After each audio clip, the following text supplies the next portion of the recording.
ಬೆಂಗಳೂರಿನ ಕರಗ. ಬೆಂಗಳೂರಿನ ದ್ರೌಪದಮ್ಮನ ಕರಗ ವಿಶ್ವವಿಖ್ಯಾತವಾಗಿದೆ. ಜಾತಿ ಮತ ಮೀರಿ ಎಲ್ಲರೂ ಒಂದಾಗಿ ಆಚರಿಸುವ ಹಬ್ಬ ಇದು. ಈ ಧರ್ಮರಾಯ ದೇವಸ್ಥಾನಕ್ಕೆ 8 ವರ್ಷಗಳ ಕಾಲ ಇತಿಹಾಸ ಇದೆ. ನಾಡಪ್ರಭು ಕೆಂಪೇಗೌಡರು ಕೂಡ ಈ ಗುಡಿಯನ್ನು ಕೇಂದ್ರವಾಗಿಟ್ಕೊಂಡು ಬೆಂಗಳೂರನ್ನ ಕಟ್ಟಿದ್ರು ಅನ್ನೋ ಮಾತು ಇದೆ. ಇದು ಇತಿಹಾಸ ಪುರಾಣದಲ್ಲೆಲ್ಲ ಒಳಗೊಂಡಿರುವ ಜೀವಪರ ಆಚರಣೆ ಆಗಿದೆ. ಇದರ ಹಿನ್ನೆಲೆಯನ್ನು ನಾವು ನೋಡೋದಾದ್ರೆ, ದ್ವಾಪರ ಯುಗದಲ್ಲಿ ಕುರುಕ್ಷೇತ್ರ ಯುದ್ಧ ಆದ್ಮೇಲೆ ಪಾಂಡವರು ಸ್ವರ್ಗಾರೋಹಣಕ್ಕೆ ಹೋಗ್ತಾರೆ. ಹೋಗುವ ದಾರಿಯಲ್ಲಿ ದ್ರೌಪದಮ್ಮ ಸುಸ್ತಾಗಿ ಕುಸಿದು ಮೂರ್ಛೆ ಹೋಗ್ತಾಳೆ. ಇದು ಗೊತ್ತಾಗದೆ ಪಾಂಡವರು ತಮ್ಮ ಪಾಡಿಗೆ ತಾವು ಮುಂದೆ ಹೋಗ್ತಾನೇ ಇರ್ತಾರೆ. ಸ್ವಲ್ಪ ಹೊತ್ತಾದ್ಮೇಲೆ ದ್ರೌಪದಮ್ಮನ್ಗೆ ಎಚ್ಚರವಾಗುತ್ತೆ. ಎಚ್ಚರವಾದಾಗ ನೋಡ್ತಾಳೆ, ತಿಮಿರಾಸುರ ಎಂಬ ರಾಕ್ಷಸ ಅವಳನ್ನು ಮೋಹಿಸಿ ತೀಕ್ಷ್ಣೆ ಮಾಡ್ತಾ ಇರ್ತಾನೆ.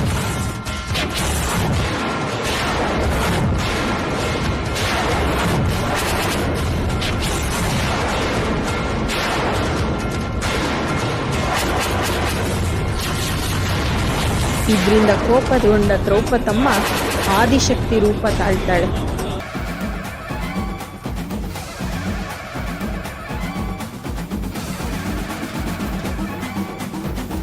ಈ ತಿಮಿರಾಸುರ ಸಂಹಾರ ಮಾಡೋಕೆ ತಾಯಿ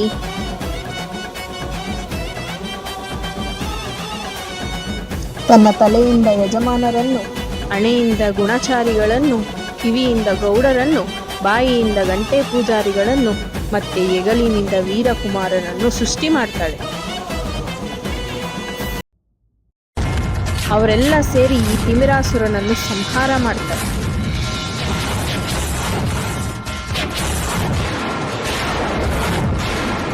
ತಿಮಿರಾಸುರನನ್ನು ಕೊಂದ ನಂತರ ಮತ್ತೆ ದ್ರೌಪದಮ್ಮ ಸ್ವರ್ಗಾರೋಹಣಕ್ಕೆ ಹೊರಡುತ್ತಾಳೆ.